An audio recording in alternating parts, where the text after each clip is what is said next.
natin itong in-order natin online. Ito po ay food storage with lid. Tama-tama para pagka po tayo ay may mga handa, madali na siyang itago.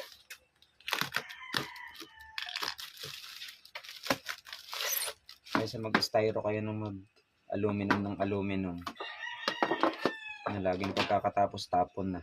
O, ito. Ayan po, ilang 5 pieces na po siya. Tapos ito yung lid niya. Meron yung 4. Ito yung tuklab.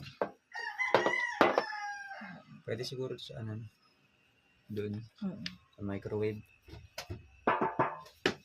Makapal naman siya. Pwede yata ito paglagyan paglutuan ng cake. Square nga lang. Rectangle. Ay, rectangle pala. Sorry.